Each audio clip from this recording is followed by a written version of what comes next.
Jubilee Singers are notably one of the most renowned groups across the world. In 1871, the group began traveling and was established so that the school, Fisk University, could raise funds for students. So today, I have the pleasure of speaking with Dr. Paul Kwame, who is the director of the Fisk Jubilee Singers. Thank you so much for being here with me. Thank you for having me. I really appreciate it. I have long wanted to be a part of that group. So I've sat in the audience many of occasion and mouthed the words and practiced the emoting of the group. So it's an honor for me to sit here with you. I can't think of a time in music education where we think about spirited music or we think about classic music and we don't think about Fisk Jubilee Singers. Why do you think that is? 150, almost 150 years. How do you think that has happened? Well, it's the legacy, I would say. And it really is because of the history of the Fisk Jubilee Singers as well as their music. Historically, we know that these young students who left Nashville in 1871 traveled around the world just to raise money for the university. But in doing so, after transforming the Negro spiritual into an art form, they introduced the music to the world. So they did not just sing their songs to people in the United States. They sang to the whole world. Through their travels, people have come to know this music.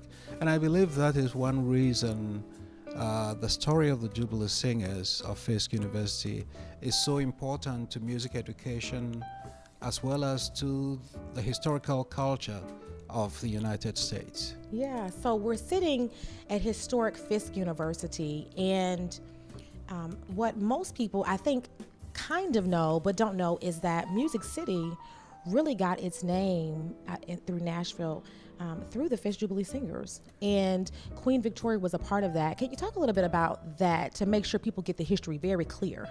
Well, historically, a lot happened even before the Fisk School was established. Right after slavery ended, there were organizations who were interested in providing education for the freedmen. Some people provided free education, others were charging tuition until some of the gentlemen found Fisk University. Fisk University provided free education to start with, but shortly after that, they ran into financial difficulties. Then George White, who was the treasurer and also music director at that time, formed this group, and on October 6, 1871, traveled, first of all over the United States. They were able to raise $20,000, and that money was used in purchasing the current location of the university. Wow. And then, of course, you have the land, no buildings. So he decided to travel again to Europe. And it was with the help of people who had heard the original singers sing in New York that he was able to travel with them to Europe. And they sang before kings and queens, of course, including Queen Victoria, who was very impressed with their singing and actually had a painting of them made. And we have that life-size painting given to Fisk. It's actually in this building, Jubilee Hall.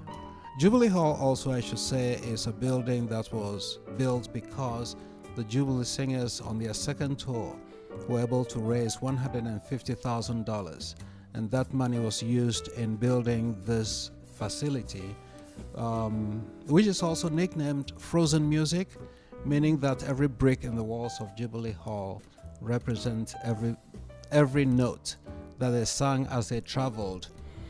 Now, all of these things have become very important to the history of the Jubilee Singers. There are so many important factors we can locate in this. Young students, young men and women who originally their parents did not want to travel went on these tours. They were the first traveling group to go out. I tease musicians these days that Fisk Jubilee Singers have been in business long before anybody else. Yes. Traveling, singing, and making money. So all of these things have become so important to the history of Fisk University, things that people should know.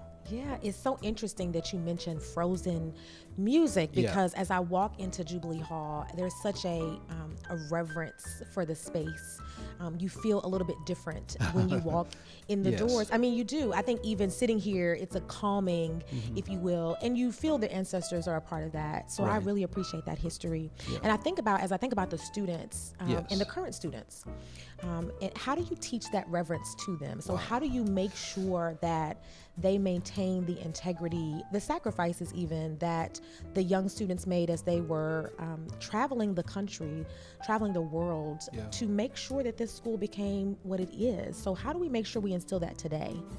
Well, that's why it's important for current students to know the history.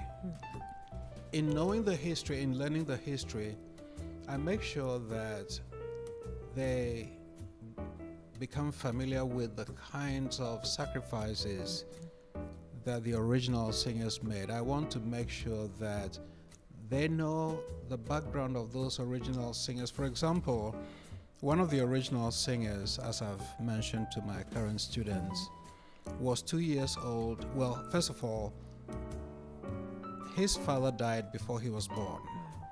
When he was 2 years old, about 2 years old, his mother was sold into slavery. That was the last time he saw his mother. The only thing he said he remembered was his mother kissing him goodbye, and that was all. But someone like that, or we talk about Ella Shepherd, whose mother had wanted to kill her, but an elderly woman said, no, look up at the skies, that God has great things for her to do. My current students need to know about those kinds of backgrounds from which the original singers came, to make the sacrifice, travel, raise funds for us to have this institution. And as long as current students know this legacy, the importance of the legacy, they follow suit. They want to keep that legacy going, because they begin to think of 150 years from today, somebody wants to know what else happened. Yeah. That's a great point. So how does someone become a Fisk Jubilee singer? I mean, I graduated from National School of the Arts, so I remember as a magical singer, many of my peers were excited about coming to Fisk and being a part of the group. Right. And how does someone participate? What is the work that has to go into that? Well, first of all, anyone who auditions has to be a full-time student at Fisk University. And of course, they have to know the history of the school. They have to know the history of the ensemble. They have to know the difference between a Negro spiritual and gospel music. They have to know the difference between Negro spiritual and a hymn, because the repertoire of the singers is mostly Negro spirituals. But that is part of the education. And they have to go through an audition process, singing individually, and of course their GPA has to be high. They also have to show quality of character, because we are dealing with a legacy that is not just a common legacy. Yes, absolutely. So as we talk about legacy, we're here on behalf of the National Museum of African American Music, and that is definitely going to create a legacy, a physical, tangible space right here in Nashville, Tennessee. Why do you think that museum is going to be so important?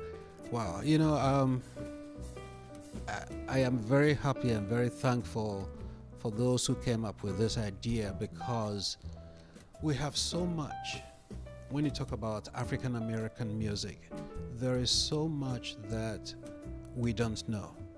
And I believe with the establishment of this museum, it will help educate the whole world about all of the music culture that African Americans have and have contributed over the years to the culture of this world. And I think it is just a very important museum that we are going to have in Nashville here. Yes, absolutely. So, last question. I Yeah. always think about, we've already talked about the seriousness of the Fisk Jubilee Singers. But what's the fun part? What's the behind the scenes that nobody knows? What's the piece that brings a smile to you at the end of a long day? You know, what's that part? Okay. Yeah. A lot of things. Okay. And one that comes to mind immediately is the joy of working with wonderful students. I love it. Usually our rehearsals are late in the evenings. I may be very tired after the day's work, but when I walk into the rehearsals and I see their faces, it gives me joy. The other thing is, again, going back to the songs that we sing.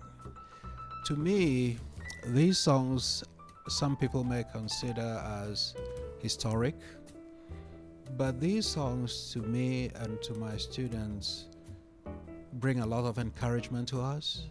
We sing these songs thinking about the words, talking about the words, and the beauty of the melodies, the beauty of the harmonies. And when we sing them, these songs just bring so much joy to us. Sometimes even in rehearsals, we sing and begin to shout because these are our songs. And as long as we understand them and relate to them when we sing them, they make us feel great. Thank you so much. Yeah. This has been such an honor to speak with you, Dr. Kwame. I appreciate that. Thank and if you. you believe that the National Museum of African American Music is important to educate, celebrate, and preserve music just like this, make sure that you donate today at nmaam.org/donate. Thank you again. You're welcome.